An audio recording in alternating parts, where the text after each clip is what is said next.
Hey everyone, how are you today? This is Cassandra Williamson coming to you from a holler in eastern Kentucky, way up in there where you can do all kinds of terrorist training. Yeah, this has been one of those training days, okay? It really has. This has been a day of constant training, and it's been fun and also trying and also challenging. And yeah, a little bit fun. Well, there have been some really good moments, okay? Just so you know, there's been some really good moments. But anyway, so my mom tried to get out of her chair again just a little bit ago, and I'm back here in the back trying to prepare myself for this show. And I realized that I had an eyebrow that was just going haywire. So anyway, she she was trying to get out of her chair. My brother saw her. He ran across the room and fell because he can't breathe, and he's just not able to do that kind of thing, and fell on the way over, and he's trying to keep her from coming out of the chair. And that fall is what notified me that something was up. I heard the noise, and I went in there, and they didn't. Neither one of them had pressed the little button. There's an alarm button that they can use that sets off this darn trigger over here on the side, and that they didn't do that. So I attached it to Mom's wrist. It's actually like a watch you can wear, and you push the button in the middle.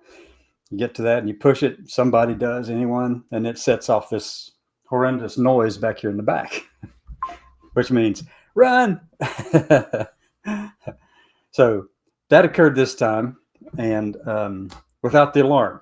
All I heard was, hit the floor. It's time. My brother hit the floor, and I'm trying to get all of them to quit doing things they obviously cannot do. Okay. And I don't know how to do that. And then there's been some good moments through the day, in conversations with some people to do some things that you'll hear about pretty soon, probably. I don't know, the next day or so, a couple of days, month. I don't. However, they do the processing for all the editing and things that they want to do. And I got to clean my glasses now because I got so much steam on them and fog on them, and so I can see better. All right. So this has been day 4 of the post martyrdom of Charlie Kirk. Yeah, they martyred him. It was a martyrdom event there in, I think it was Glendale, Arizona. That part of Arizona is really pretty, very, very pretty. I mean, especially if you like browns, a lot of brown, lots and lots of brown stuff. There's a lot of brown there, but it is pretty though. I mean, it's kind of that southwestern. It has a really strong. I wonder why it has a southwestern feel to it. But anyway, so it's really good. I mean, a beautiful place out there, and the ceremony apparently yesterday for Charlie's memorial service was enormous, and rightly so.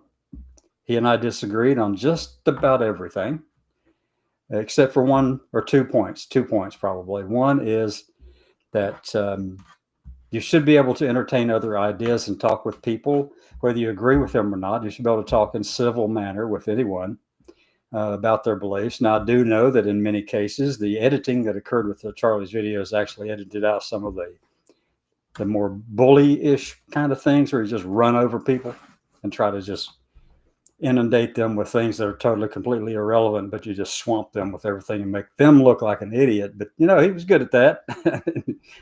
He was good at it, but he had a right to do those things. He had a right to believe those things. He had a right to live his life as he saw fit. And I expect to be left to live my life as I see fit too. But his big thing has been Christian nationalism. And yeah, that's what this all amounts to. The belief that, and this is the belief that Christians have a right to run the country, and that the country and all of its laws and rules and leaders are subservient to them as Christian nationalists. It's very much like Shia theocracy operationally. It's the same kind of thing. It's really what it amounts to. It's the same kind of thing, except that it's got the label of Christian in the front. It's a theocratic process.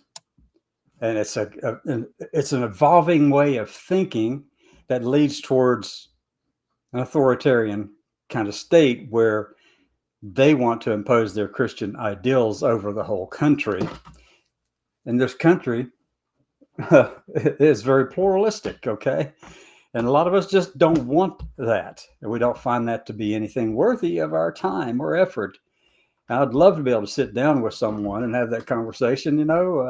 I can tell you that when the Texas Republic was formed, now this is a little wonky stuff. You can hang on to all you want. Okay.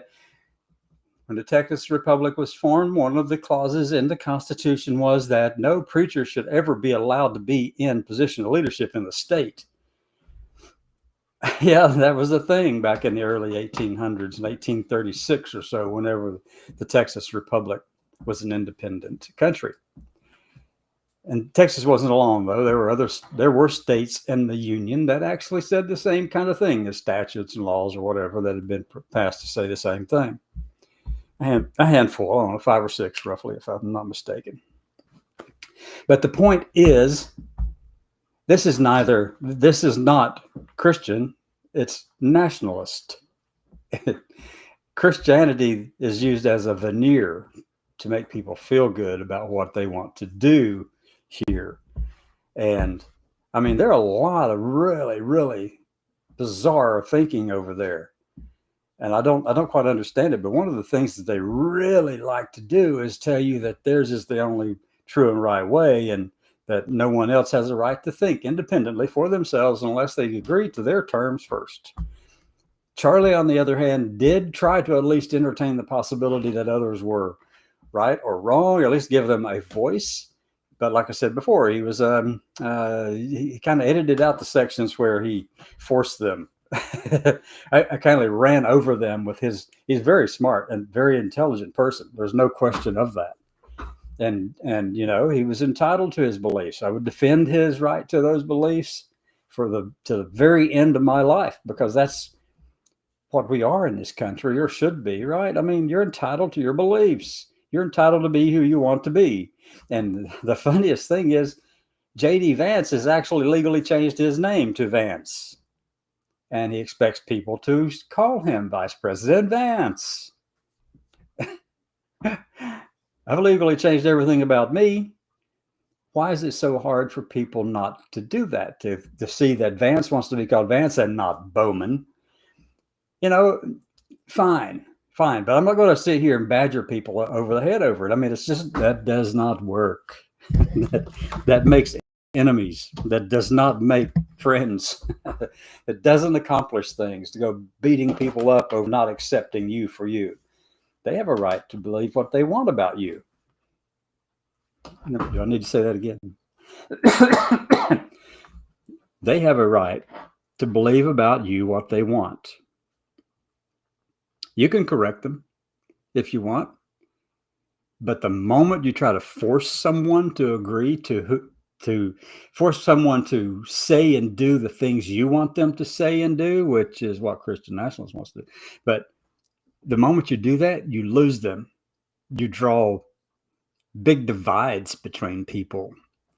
I get a kick out of people who approach me and they'll go, you're just a man. And I say, well, let me tell you something. Well, let me ask you something.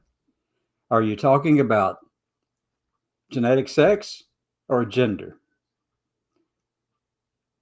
And to them, the two are the same. And I'm going, no, not really the same. We left Dalton in 1803 for a reason. So if you're talking genetic sex, fine. I've got a son. How on earth do you think he got his Y chromosome? He got it from me. I've got no problem with that. I've got no problem at all. I know the science. I'm fine with the science. I'm good with it.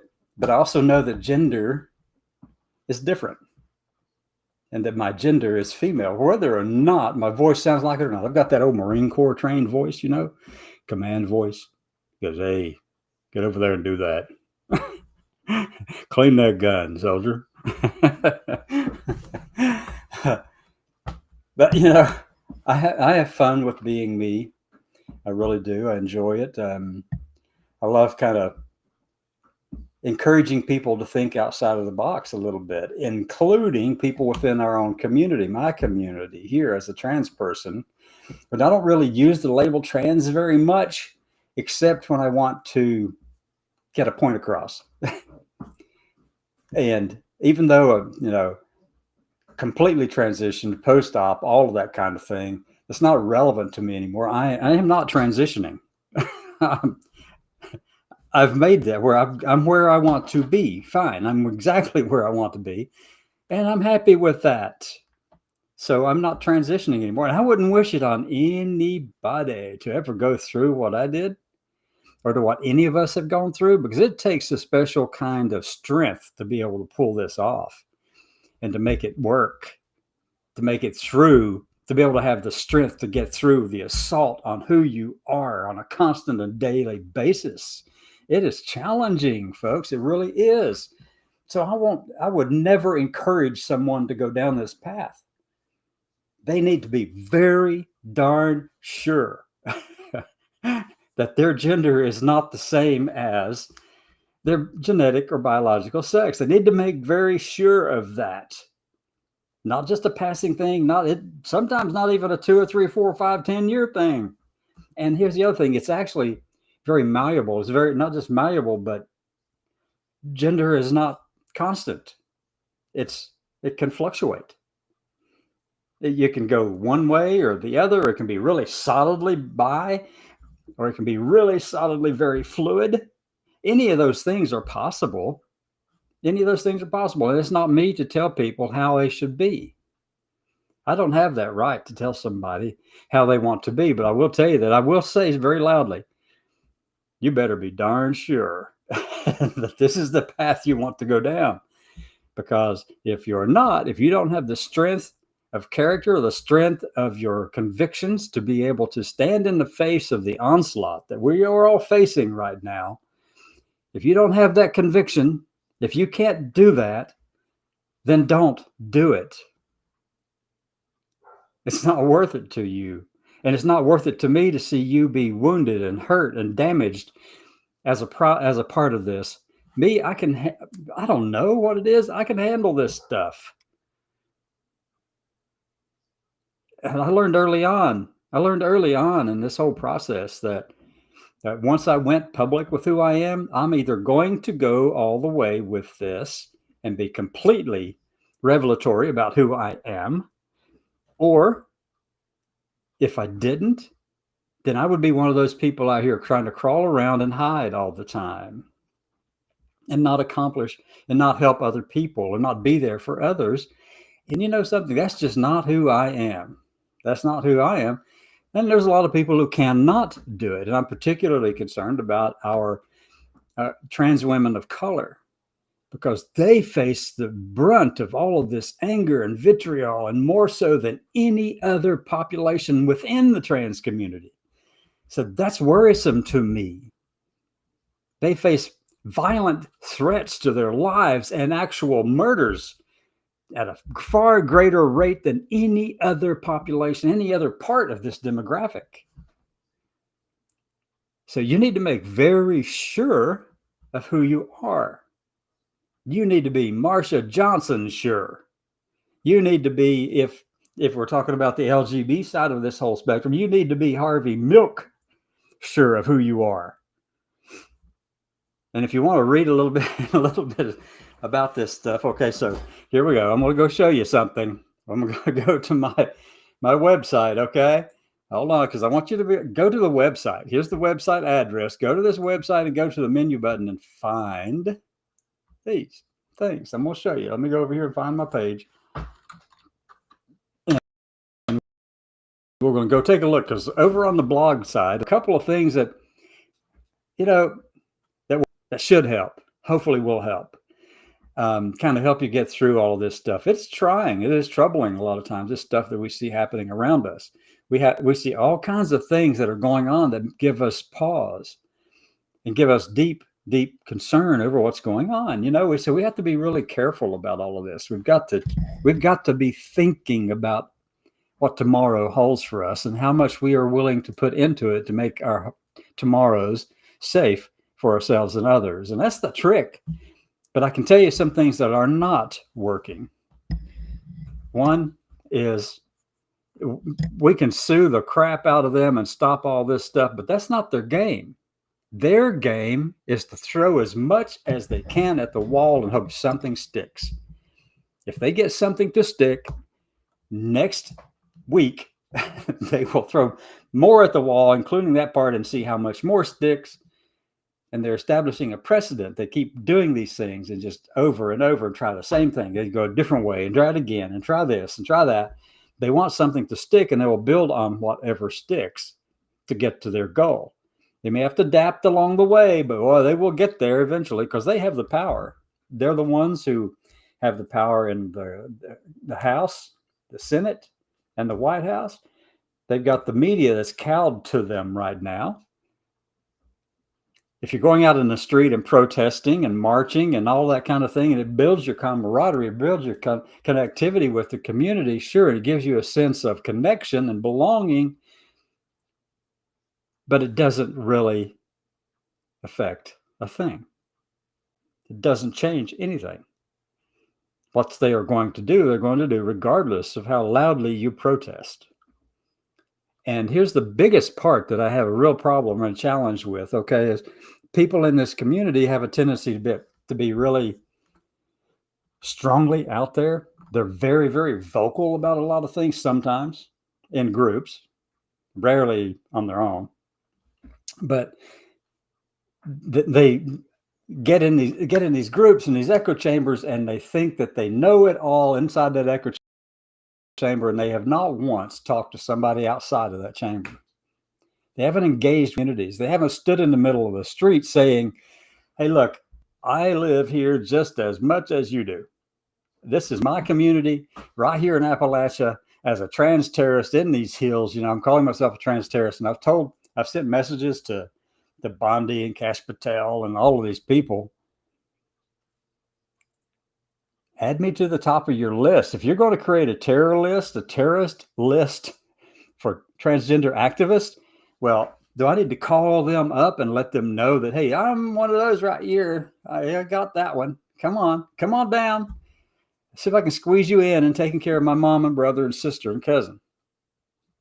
I'm trying to live my life.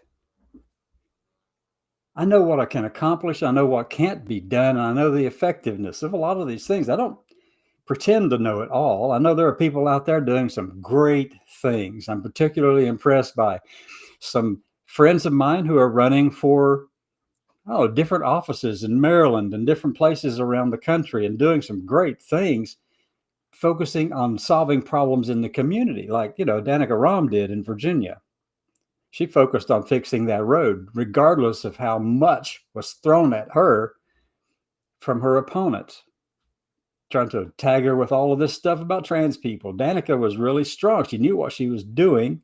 She focused on something that the community needed and got herself elected to the Virginia legislature and then to the Senate. So Danica did it right. Got a friend in Maryland who I know darn well she's going to be exceptionally well. She's going to be exceptionally successful. And, focusing on the problems, the issues at hand that people are actually wanting to think about. They are not spending time thinking about what's between your legs or who you love or how you go about loving another person or any of those things. They want a decent human being who can hear them. And that's what's happening. And I applaud them for that. So, yeah, I mean, it's great. Those things are great. And those things are going to be the ones that shape the needle, that move the needle forward. And yes, they're connected in communities where they are. But that's great. That's what they need to be doing, right? That's exactly what they need to be doing. That makes it successful.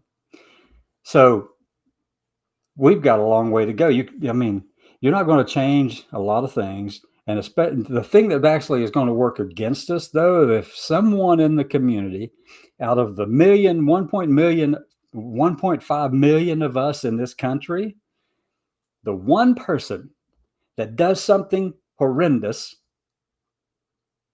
that person becomes the poster child of everything that's wrong with the trans community. They become the poster child, And we have to find a way to push back against that. And the thing is, they don't care about the numbers.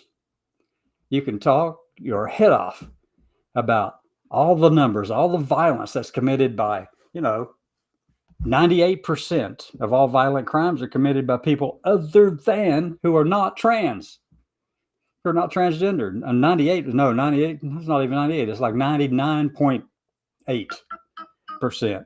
99.8% of violent crimes are committed by people who are not trans. But guess who gets labeled as the most violent group in the country? That little tiny 0.2% of the population of the people who commit violent crimes. They're the ones who get tagged and amplified and blown out of proportion, and no amount of logic or reasoning will ever persuade someone to think that they aren't the problem. Because that's not really their underlying motivation. Their underlying motivation goes back to their faith, the religions that they think they believe in, and their Christian nationalism and stuff that they adhere to. It goes back to that. It goes back to those things. It does not matter that there's only 2 out of 2,000 violent crimes committed by trans people. It doesn't matter. It's those 2 who have become the poster children for everything that's wrong with society. And they've targeted and dehumanized and put a bullseye on our back. So how do we go to fight about that? What's the path forward here, folks? I don't know, really. So I'll tell you what I'm doing. I'm just going to lean right into all these different labels that they give me. I'm going to lean into this trans terrorist thing, the trans mafia thing, any of those things. I'm going to lean into those things as heavily as possible. I'm going to tag as many people as I can in them. And I'm going to put myself right out there in the front of it and put my name on the top of any list like that, because, I know I'm not. I'm not one of those. I don't have time to think of anything except for my family and these shows that I do like this. That's my focus. My focus are my children. My daughter called me yesterday, or I called my daughter yesterday, and she said, Dad, now you need to be really careful. There's some crazy stuff going on out there in the federal government right now. They're trying to make all of you look like you're a terrorist and all this. And I said, Jordan, I've already told them that I am. And she said, Dad, you didn't.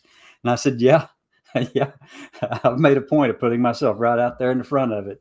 And Jordan goes, my daughter, she says, you shouldn't be doing that. It makes it, somebody can hurt you or do violence to you. And I said, yeah, I know those are possibilities, Jordan, but my experience has been that they're less likely to go after someone who stands in the middle of the street shouting at them that they are wrong, or that, here I am. I'm one of those horrible trans terrorists you're looking for.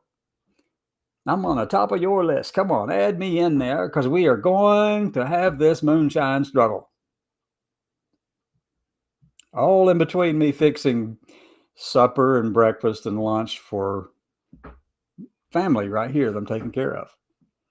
All that has to go on between me trying to help get my mom up off the floor when she fell today. All that has to go on between me going to the doctors and talking to them about stuff and finding out what we can do. And then having physical therapy come by this afternoon and sit down with them, talking about how we can help Mom regain some of her strength. Yeah, somewhere in there, I've got time for the trans terrorist stuff. So I want them to know that we're real, that I'm a real person with a real life, that I am here. I'm an American just like they are. There's not a darn thing they can do about that. And you can label me as a terrorist all you want. Everybody knows I'm not. Does that make sense? Does that make sense to everyone? Because I really, really don't know any other way to deal with this. I don't know another way to approach all this, because nothing else is working. There's not a thing that's working out there. All the legal stuff that we do to try to stop all these laws and things, it gets slapped down by the Supreme Court, who's going to go, oh, we're going to let Trump do what he wants to do, just like they did today. We're going to go ahead and let Trump fire anybody he wants. even though it was protected by the House and the Senate when they passed that particular law. But so what? Supreme Court says, nope, we're going to take that power from the legislative side and give it to the executive branch, back to where they think it should have been. So really, there's not much you can do legally. You can stymie it, you can slow it down, you might be able to delay it long enough to get past this particular administration, maybe, but you're not accomplishing a single thing that's worthwhile to the people living in the middle of the streets out here, who are living their lives like my friend, a friend of mine. I just made acquaintance with her, I guess it's probably last year, in 2024. She was working at McDonald's, and she works at Walmart and places like that. She works around town, right here in town.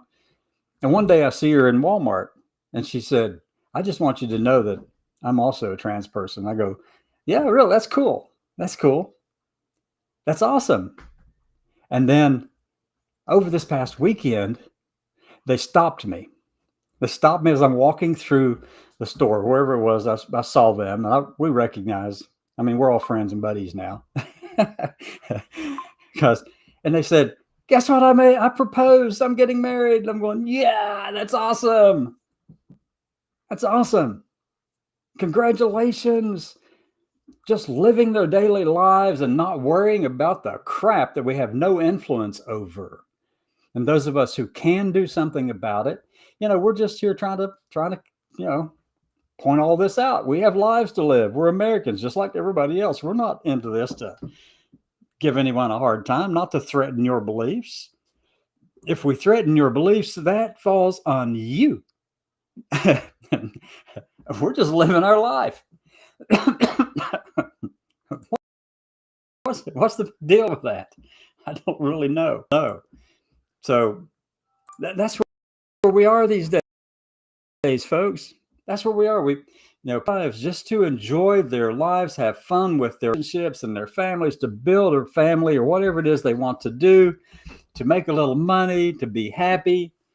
And that's even right here in these hills in Appalachia, right here, Hatfield-McCoy feud country. People want to just be left alone and let them live their lives as they see fit, without you telling them that that's not the right way to do it. Without the federal government or a state government or an agency coming out and saying, oh, we're only going to make sure that parents have freedom of medical freedom to decide things for their own families as they see fit, because we don't think the government ought to be in that doorway blocking you. And then at the same time, they go, unless you're a woman or unless you're trans, in which case we know better. No. That's a George Wallace response. I'm standing in the door. Segregation today, segregation tomorrow, segregation forever. Wallace grew up. I'm waiting on these people. Really. Oh my gosh. So here's a little thing I want to show. There it is.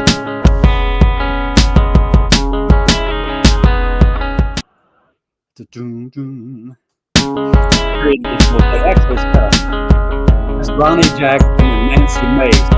See right there? That's a Don't Tread on Me pride flag thing, the Gadsden flag kind of thing. So now let me go and share a screen, because I want you to see that part. Don't tread on us. And then I have a response for anyone who thinks that their gospel is more important than ours.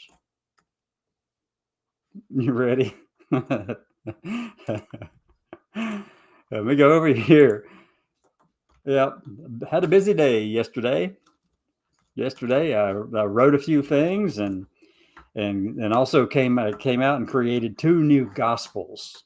It's irreverent, but the stuff in it is actually true. These 2 people actually said these things, and these things are from their lives. That's been recorded. That's public knowledge and all that kind of stuff. So I had it all turned into a gospel in the format of a New Testament gospel.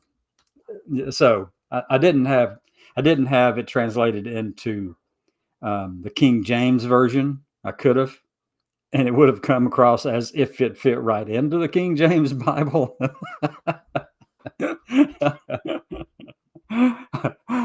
Let me go over here. I'm going to go to the blog page and wait for it to populate up. All posts. Okay. First one is obviously day 4, a day of false phone calls and new gospels. Okay, so I announced that I was going to do this gospel thing, and I talked about the falls my mom experienced today, and also the phone calls that just seemed to never stop. The phone was ringing incessantly the whole darn day, but that's fine. That's part of all of this. Okay, that's perfectly fine. There were some good phone calls in there too, by the way. Just whoever's watching that might be from those people who made those calls. But here's the one I want you. Here are the 2 I want you to look at. No, you know how we have all these people coming out and say, you need to read the Bible, you need to read this, and you need to read the Quran, or you need to read the Vedic literature, which I've read all of those. Yeah. I don't have Charlie Kirk's memory on all the details and things like that. I mean, he had a great memory, right? But at one time in the past, I might have. Maybe. I don't shoot. He was good. His memory was great. And so working with my AI collaborator, we created the Gospel of St. Marcia and the Gospel of Harvey. That would be Marcia P. Johnson, Stonewall fame, 1969. And then the Gospel of Harvey Milk. That one. You should go check those out. You need to go check those things out. Go on that page and look here. This is the way it's set up. Okay, so I'm gonna click on the Gospel of Harvey. So this one, if I notice that someone is out there who is hiding their gayness behind their conservatism, which happens more often than you would ever care to admit, especially they won't admit it. So look, I'm going to introduce them to the Gospel of Harvey Milk, and this is what I do. I said, they want to come and pray with you and lay hands on you or whatever like that, thinking that we can get you to go away from your sins and all of that and be saved. Well, my response is, well, I think maybe first you should read the Gospel of Harvey. They go, Gospel of Harvey? I said, yeah, Gospel of Harvey. If you read that, you get saved, then I'm going to come to your door and I want to ask you for that 15% that I think you owe, according to the Church of Harvey and Marcia. I told you it's irreverent, but that's fine, because I don't want to shove any of my life down anybody's throat, and I sure don't want them shoving their stuff down my throat, and whatever it might be, just leave us alone. Gospel of Harvey, and this is what the kicker is. I'm going to blow it up just slightly so you can see better. In those days, a great silence lay upon the land, and the people lived in the shadows of the cities, from the coast of New York to the shores of San Francisco. Verse 2, their names were unspoken in the halls of power. Their love was deemed an affliction, and they were told they were lesser in the eyes of the law and of God. But from the east, a man journeyed forth, a son of merchants. With a camera in his hand and a fire in his heart, his name was Harvey.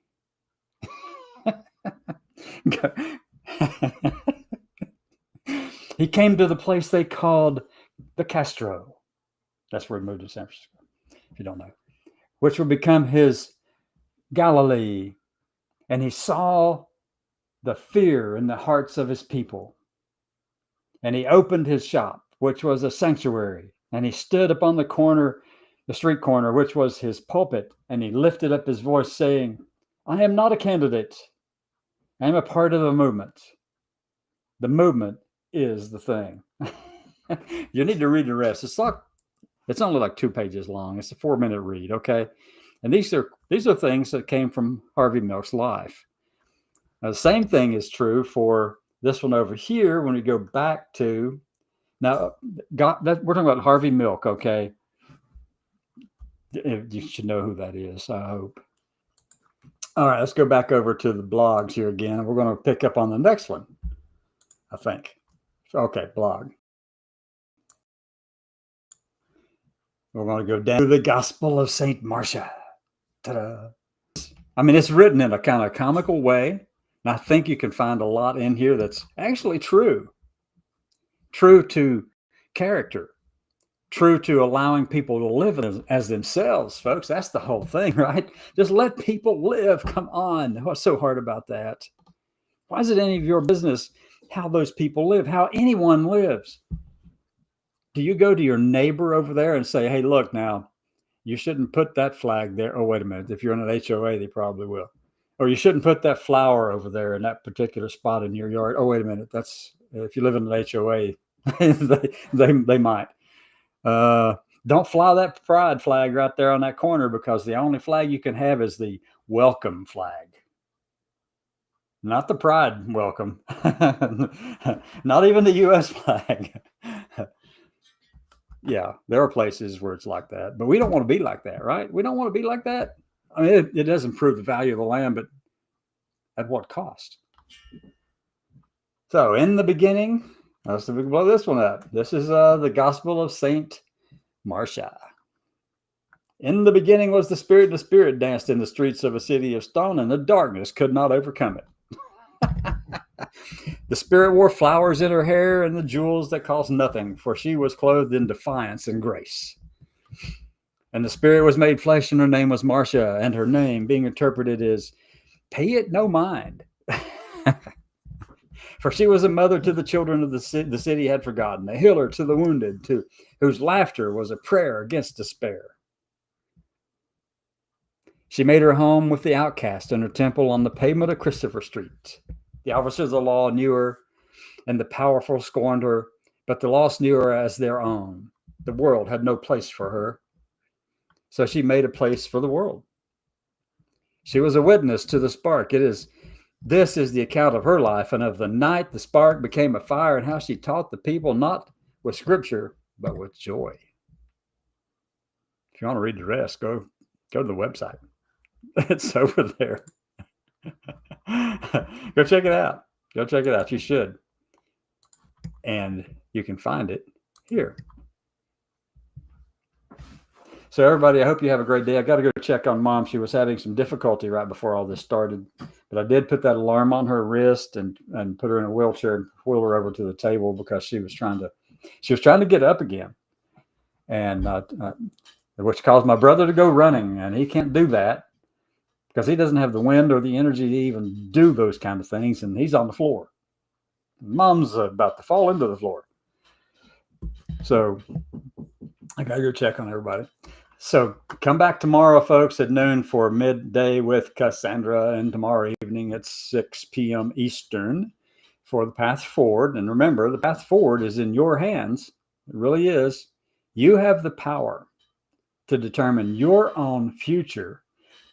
But if you do something that puts you out there, puts you on a post as a poster child for the things that everybody else is talking about badly about us, well, I'm not going to be too happy about that. Have a great evening.